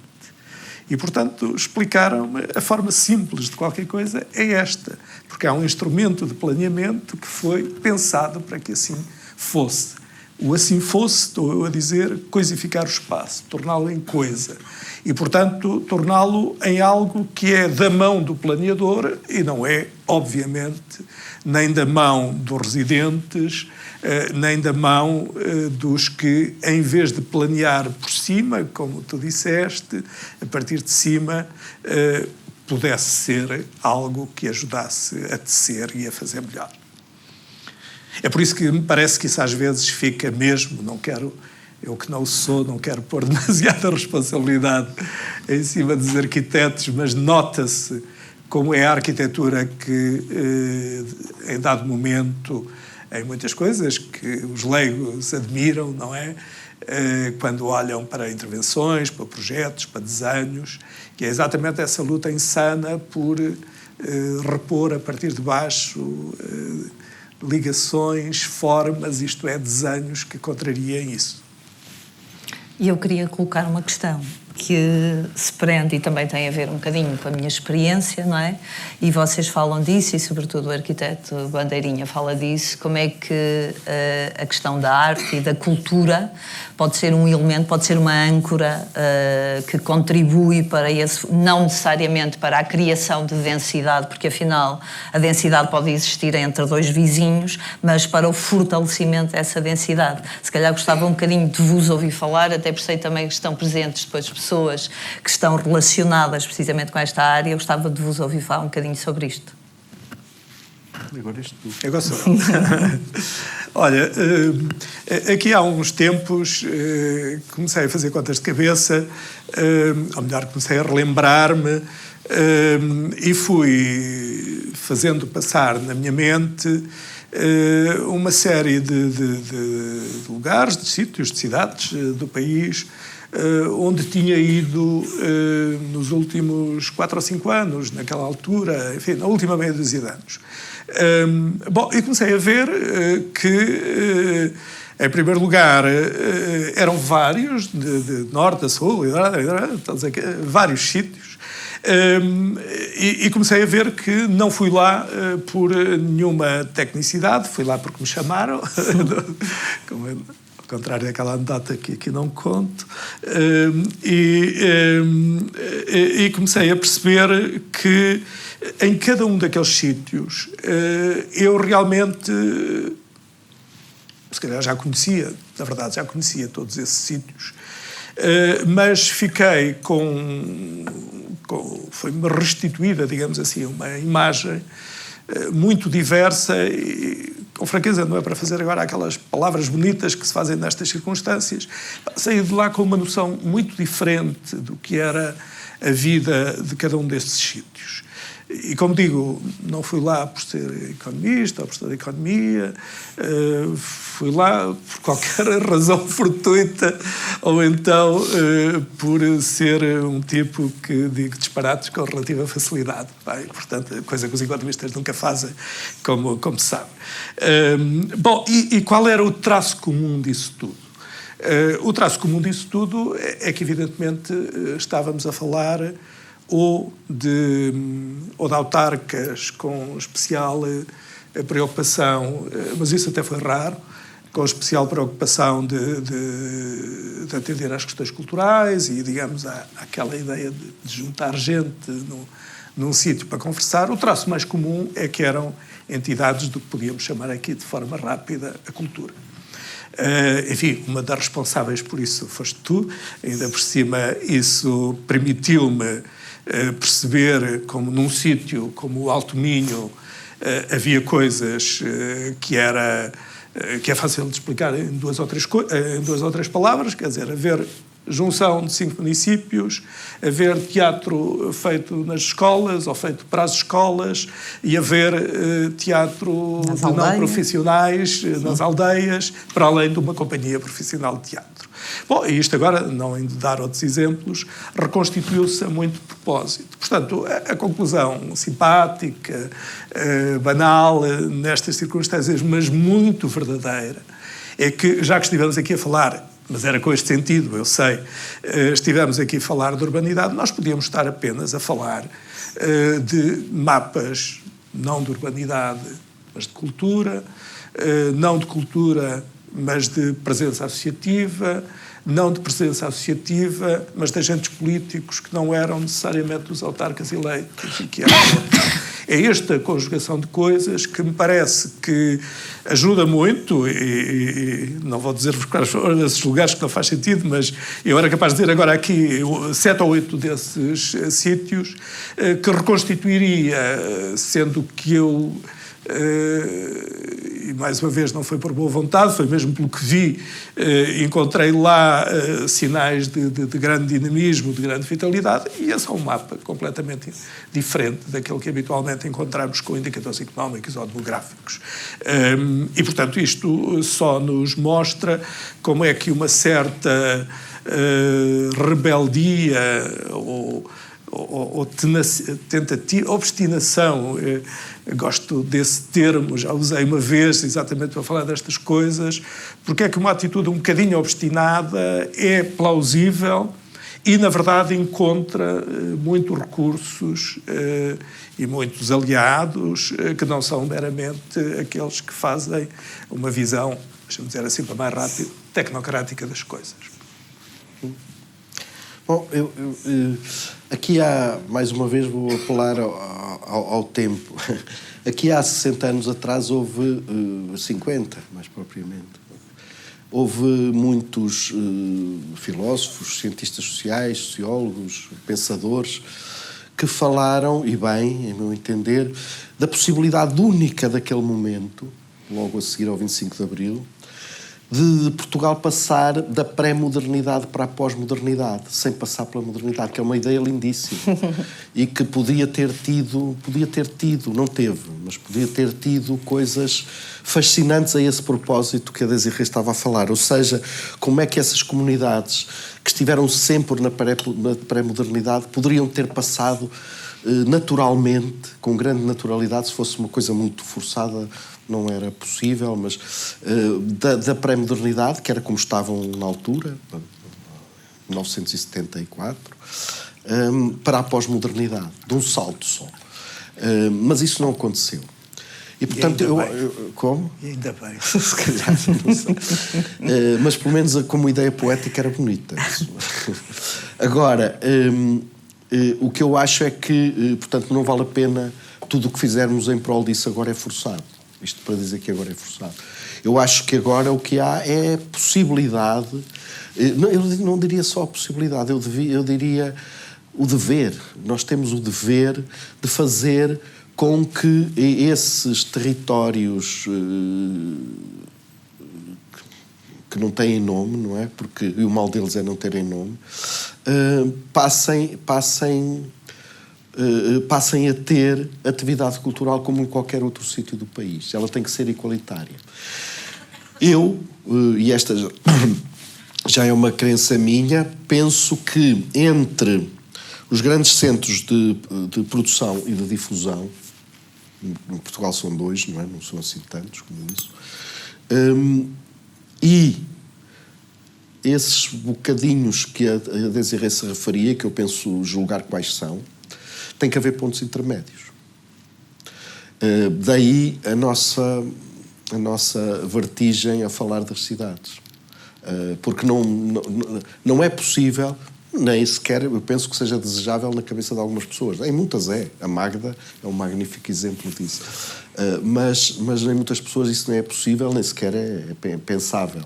E, portanto, teria que haver sítios onde isso se pudesse expandir e onde pudesse estar mais próximo, ainda que referido a um centro urbano qualquer, e isso seria muito mais fácil. Obviamente que o Alto Minho tem centros culturais muito fortes em cidades. Não falo só de Braga, obviamente falo de Guimarães, falo de Viana, são centros fortes como difusão da cultura. E obviamente que este Alto Minho que a Magda se refere, ou que está a servir de exemplo, aqui podia ser outro qualquer, mas também tem as suas capacidades próprias. Mas esta densidade e esta proximidade ajudam-me. O que acontece é que há muito poucos outros sítios onde essa polarização intermédia se possa fazer sentir e possa ajudar a criar essa difusão cultural pelos polos mais pequenos. E cada vez, por aquilo que eu julgo saber, mas o José, que é sociólogo e economista, saberá melhor, cada vez esse degrau, não é? Esse desnível, essa decalagem se está a fazer sentir cada vez mais. Agora deixem-me só dizer porque é que eu mandei aquela boca a bocado do ainda bem.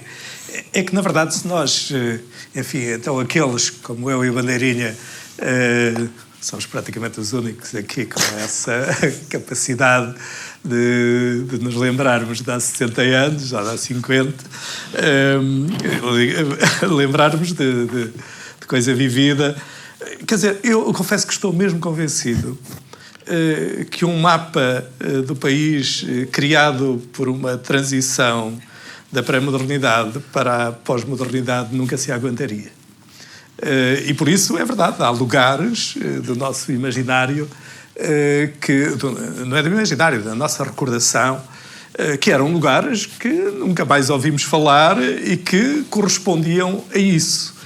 Não é que eles não tenham sido exaltantes e não é que não tenham um lugar nobre nas nossas memórias, mas realmente eu estou mesmo convencido que, e acho que não é nenhum excesso de basismo ou de organicidade do meu lado, eu acho que estas coisas, por isso é que a gente apela tanto, abusamos, estou a falar de mim, do termo densidade e do termo proximidade. Proximidade não é para dizer distância curta, é para dizer interrelação. Eu quero mesmo parecer que aquilo que em momento desesperado, é verdade, do ponto de vista do futuro do país, do ponto de vista de pensarmos o território do país, nós vivemos um tempo relativamente desesperado, há que ter noção disso, por mais otimista que queiramos aqui ser. Porquê? Porque há muita coisa a definhar, porque há estruturas que se estão a perder. Se eu estivesse aqui numa deriva mais tecnicista ou analítica, estava para aqui a amassar-vos com números de não sei quanto, de todas as cidades médias deste país, incluindo as maiores, que há que séculos perdem população e que nunca vão recuperar. E, portanto, há um outro caminho, mas eu não quero ir para aí, há um outro caminho que é exatamente o de nós, nesse desespero, em que acho que faz todo sentido estar, mas que ele seja clarividente, não é? Que é regressar não a luminosidades, nem de planeamento, nem de pós-modernismo, mas regressar a formas relativamente orgânicas, entrelaçadas, e olha, e acho que não estou a ser bota de elástico com isto, quer dizer, há aqui uma dose de, quer dizer, do ponto de vista, então, assim, jargão daquele descabelado para terminar esta minha parte, do ponto de vista da política pública, do ponto de vista das políticas públicas, Aquilo que me parece absolutamente essencial em alturas como esta, sobretudo, eu também não gosto de pensar o território só como se fosse aquela coisinha do que os obstinados com a justiça espacial se encarregam. É preciso falarmos de muita mais coisa do que isso, mas se há prioridades de política pública, é exatamente juntar coisas onde elas ainda sejam juntáveis para ir entrelaçando. Isto tanto pode ser um tribunal, um centro de saúde, uma escola secundária, uma fábrica, como agora aquelas coisas que vamos criando aí para o trabalho em comum, isso. Tudo isso que faz todo. Eu estava a dizer isto, não era mesmo porque não me lembrava, não era para fazer ironia. Quer dizer, acho que é esta lógica enfim, dizendo isto com uma linguagem muito banal, de procurar encontrar âncoras no território, e essas âncoras existem, e claro, para gente com o linguajar dos que aqui estamos, começar pela bandeirinha e acabar em mim, as cidades e o urbano é uma coisa absolutamente essencial. Porque com isso quer-se dizer exatamente... Aquela questão... Desculpa, não, calmo-me já, mas aquilo... Eu nasci numa aldeia. Aquela aldeia, antes de eu nascer, era uma coisa que, se lhe fôssemos traçar a estrutura económica, se esquecêssemos da escala, a dimensão, e fizéssemos apenas a estrutura, era uma coisa, porventura, tão urbano e industrial como o Barreiro, do tempo do Sr. Alfredo da Silva. Enfim, quando devia de exagero.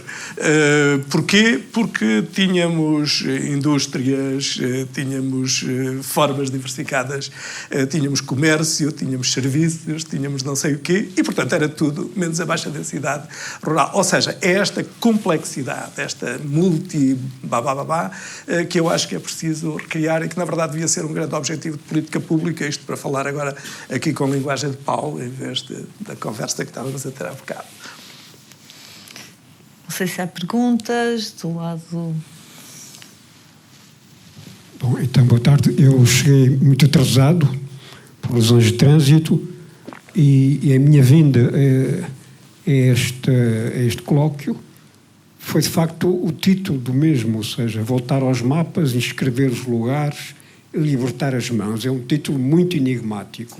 Mas como tenho andado nos últimos 15 dias, por acaso também, a ler um texto demolidor relativamente à manipulação que é feita pelos mapas, do seu uso nas ciências sociais, coisa que eu não imaginava, estava preparado para ler livros sobre a manipulação das estatísticas. Isso é já um tema muito antiquado. Mas eu sempre acreditei na veracidade do mapa e agora estou a descobrir 1000 artimanhas que de facto destroem completamente o princípio, o reforço que eles traziam, digamos, ao discurso que ilustram. Quer dizer, bom, não sei se foi de mapas que falaram e não sei bem o que é inscrever os lugares e libertar as mãos. É muito bonito, mas é demasiado etéreo como descrição de um objeto discursivo. Bom, dito isto, pelo que ouvi agora, já estou a localizar-me melhor no tema. Há aqui uma oposição em jogo, que é o rural e o urbano. E, em princípio, a degradação do urbano, vertiginosa, exponencial, e, paralelamente, a degradação do rústico, do rural. Quer dizer, o que fazer? Pronto, o drama é resultante, certamente, do crescimento económico e, sobretudo, da gestão política desse crescimento, como é evidente. Há responsáveis. Aqui já falamos nas municipalidades que estão a degradar-se. São as estruturas municipais, é o poder municipal, que tem nome. Há um partido político, certamente, por trás dessas instâncias reguladoras da paisagem rural.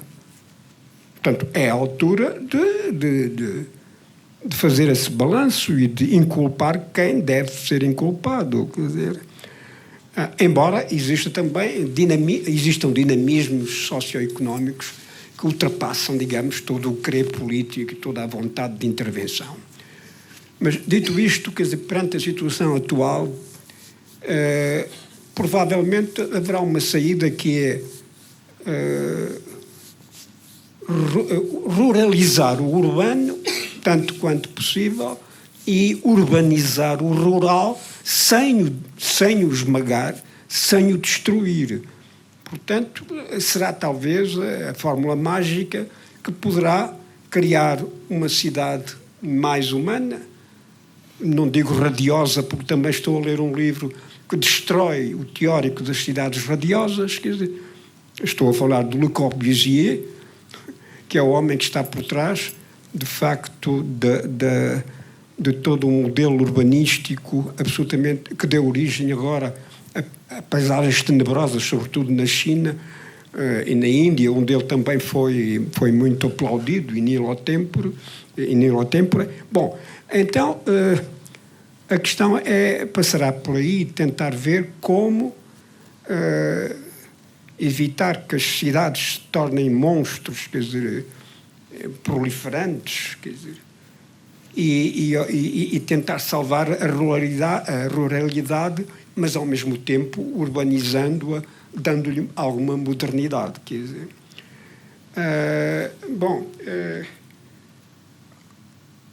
Agora, não sei se tem para além das questões genéricas, mais precisa. A mim parece-me que mais importante que salvar a cultura no mundo rural, neste momento o drama é tão extenso,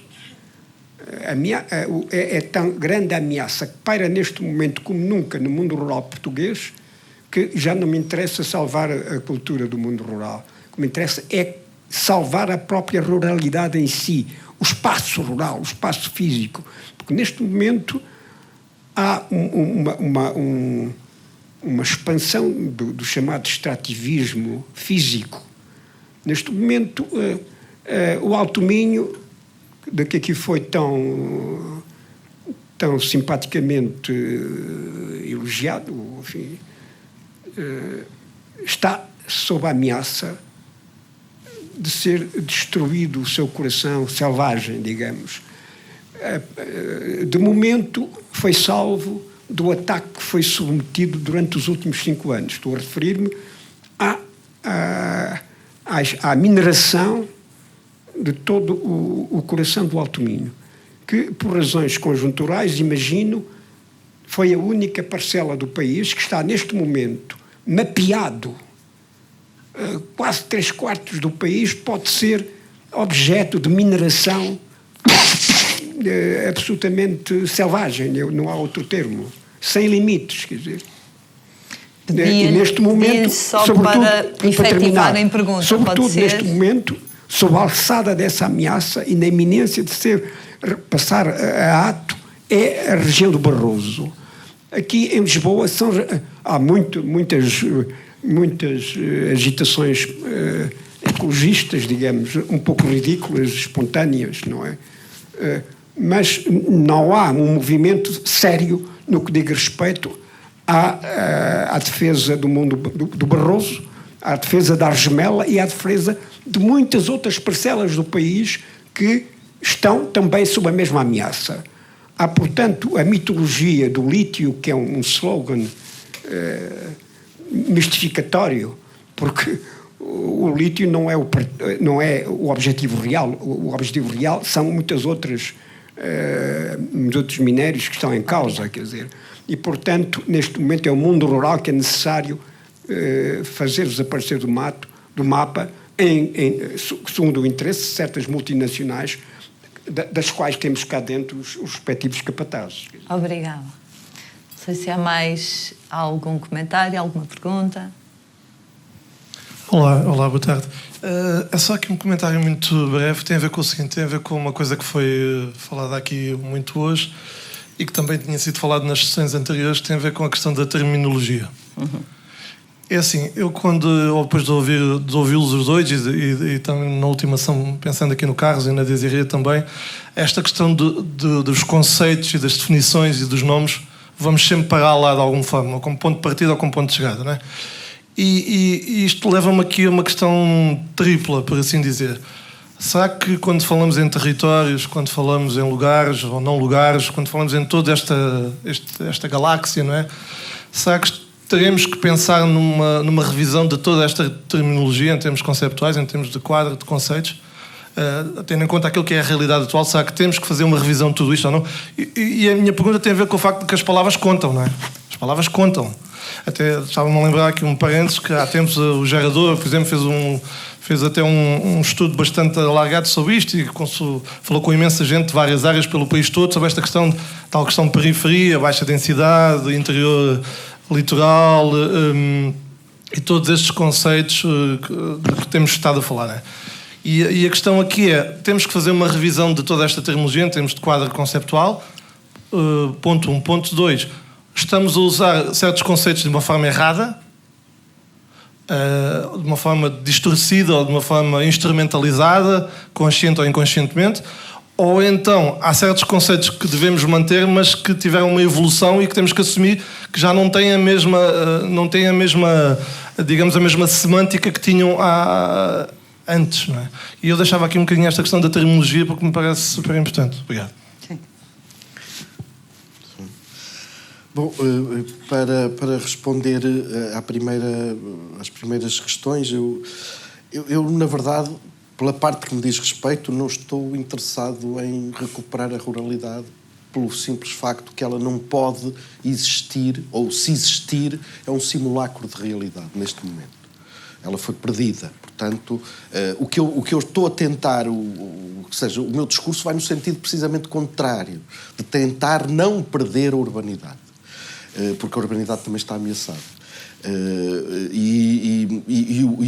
O que se pode encontrar ainda de valorizável no mundo rural, ou dito rural, são estes rasgos de urbanidade que existiam nos locais como a Aldeia das 10, que o Zé Reis falou, como todas as sedes de concelho de uma região que neste momento não tem essa capacidade, salvo 2 ou 3, não tem essa capacidade de polarização já. Eu lembro-me da industrialização de Arganil também, que era imensa, da industrialização do Oliveira do Hospital, de uma série de sítios que eram altamente industrializados e que polarizavam aquele mundo rural que pura e simplesmente desapareceu. O que há é, na verdade, gente muito bem intencionada, que eu acho que se deve manter lá e que tem todo o direito de lá estar, que são pessoas com uma certa nostalgia disso, mas que não são verdadeiramente rurais. Mas vivem nessa nostalgia e vivem bem, são felizes nessa nostalgia da ruralidade, não devem ser perturbadas. Acho que seria uma estupidez perturbar essas pessoas, mas a verdadeira ruralidade já não está cá ninguém para a contar. E eu, mesmo que estivesse, eu também a conheci. Não conheci alguma dela. Conheci coisas muito bonitas nessa ruralidade, mas não era tudo o mar de rosas que a intelectualidade metropolitana e urbana faz. Idealiza. Não era um mar de rosas. As comunidades rurais eram às vezes perversas, tinham as suas perversidades. Isso é contado subejamente pelo neorrealismo italiano, de uma forma que às vezes nos cria atrocidades. E portanto, nem isso era tão paradisíaco, tão idílico como isso, mas sobretudo não existe agora, neste momento. Verdadeiramente não existe. O Corbusier, que citou muito bem, e toca-me particularmente, porque eu, na verdade, acho que ele foi o autor moral do crime do que se veio a perpetrar sobre as cidades.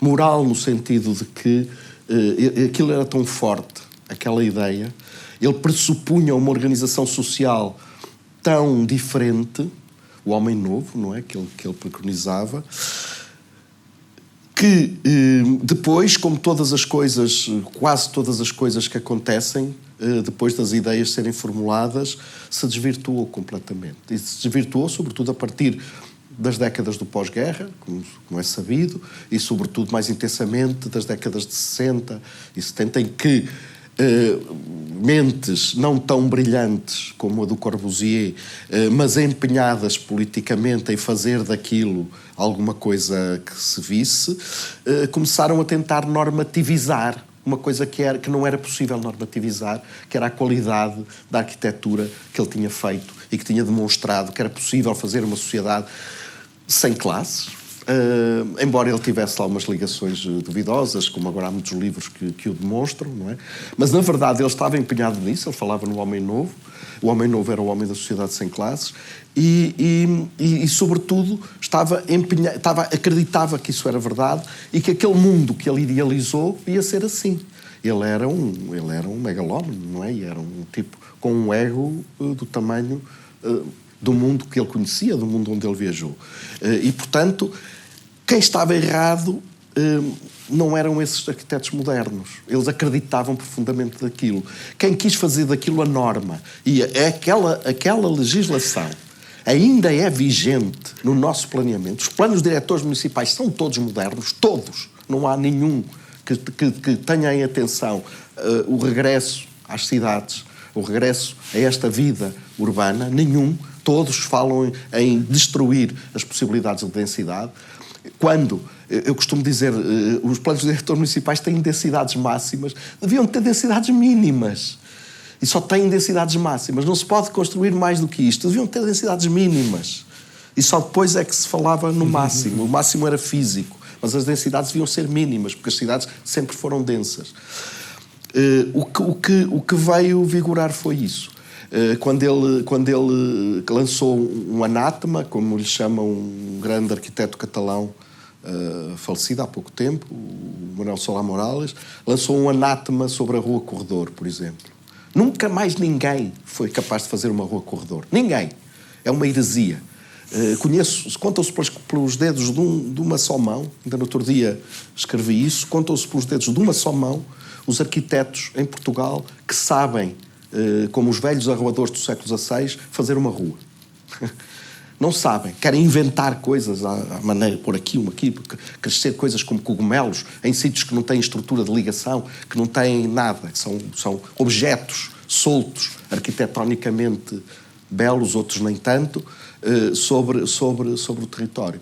E, portanto, isso foi verdadeiramente um anátema, porque é um anátema que, quase um século depois, porque a Cidade Radiosa, como muito bem falou, é de 1922, não, um século já, mais de um século depois, ainda vigora sobre nós, ainda está presente. Quando queremos fazer uma rua, vem alguma coisa que me diga, quando digo aos meus alunos, porque é que não fazes uma rua? Eles ficam em pânico. Uma rua? Uma rua? É uma coisa do outro mundo. E não consigo que eles façam. Portanto, é um anátema, realmente. Nós estamos com essa maldição sobre a nossa cabeça. Em relação à revisão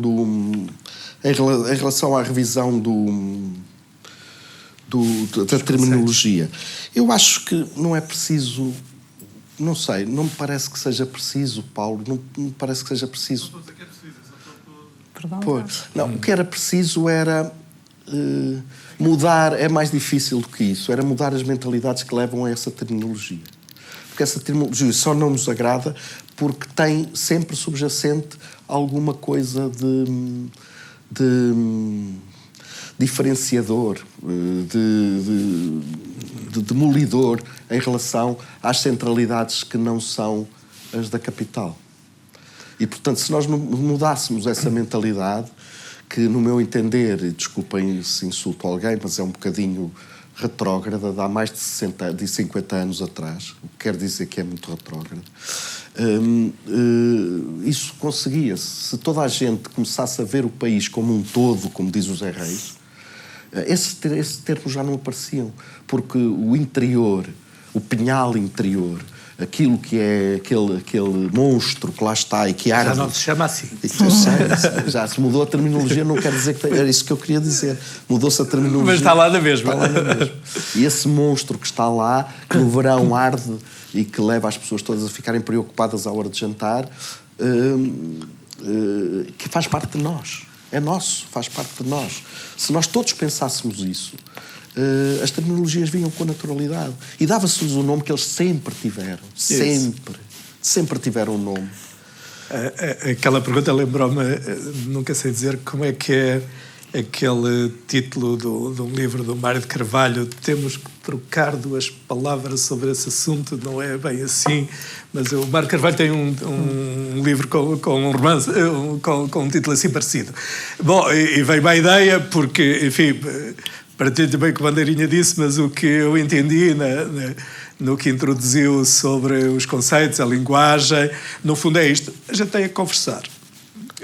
Isto conversando faz-se o filtro, não é?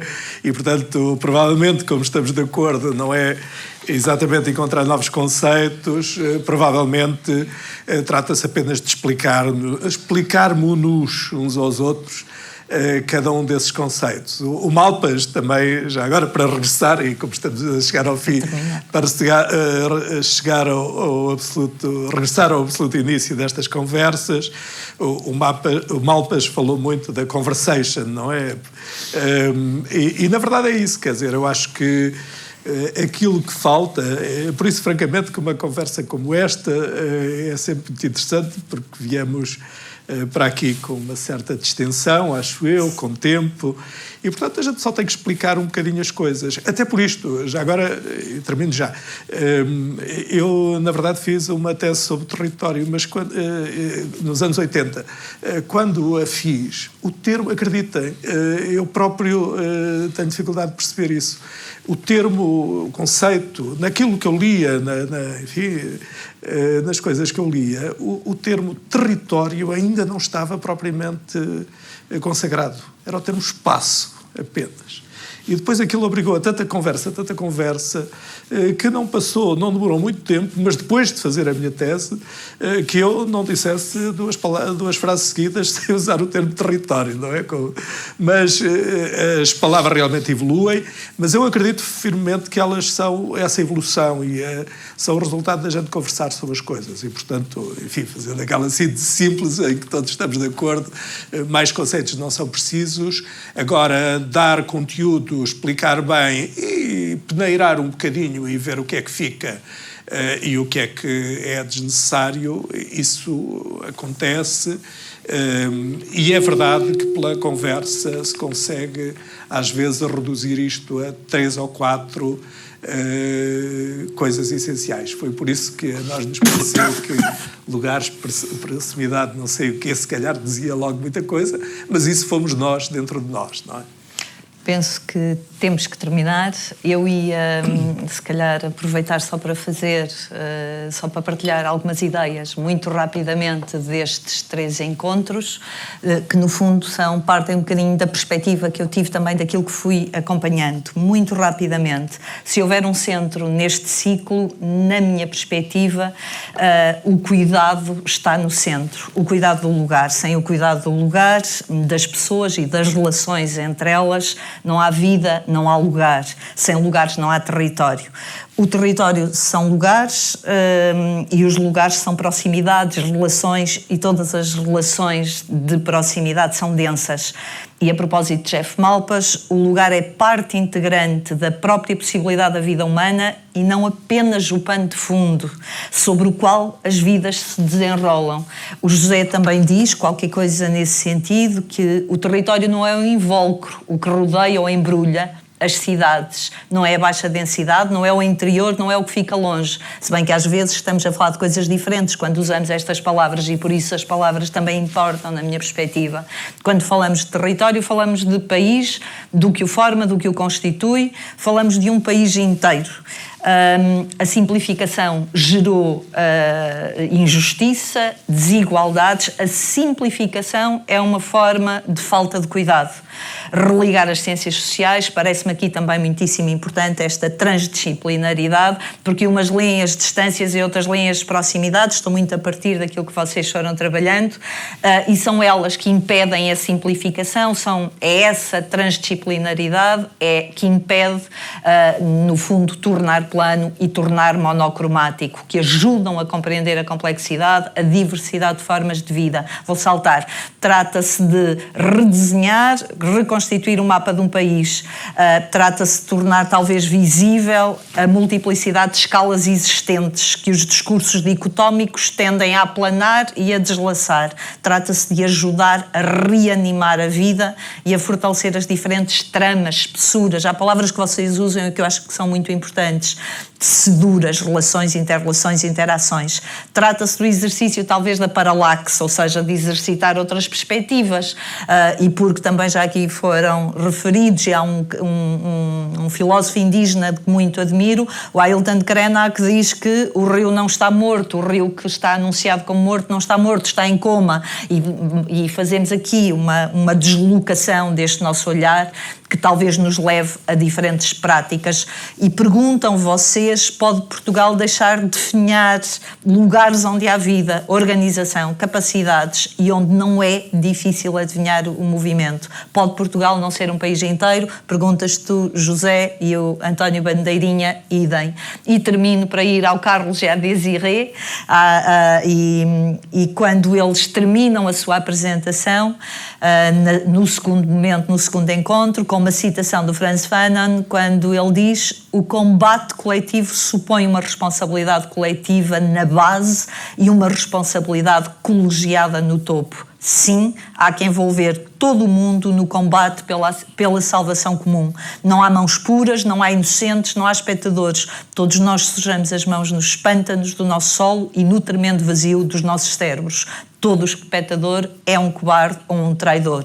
Termino. Há aqui outras notas que eu acho que são mesmo, e também há muitas das coisas que apontei agora também do arquiteto Bandeirinha, mas já não me vou estender mais. Só termino com esta frase que vem do livro Espelhos, uma história quase universal. Acho que isso também está por aqui, as histórias únicas. E neste livro Espelhos, uma história quase universal, o Eduardo Galeano começa o livro com uma citação de um canto indígena em que diz assim: Pai, pinta-me o mundo no corpo. Falávamos de mapas, terminamos com mapas. Muito bem. E obrigado.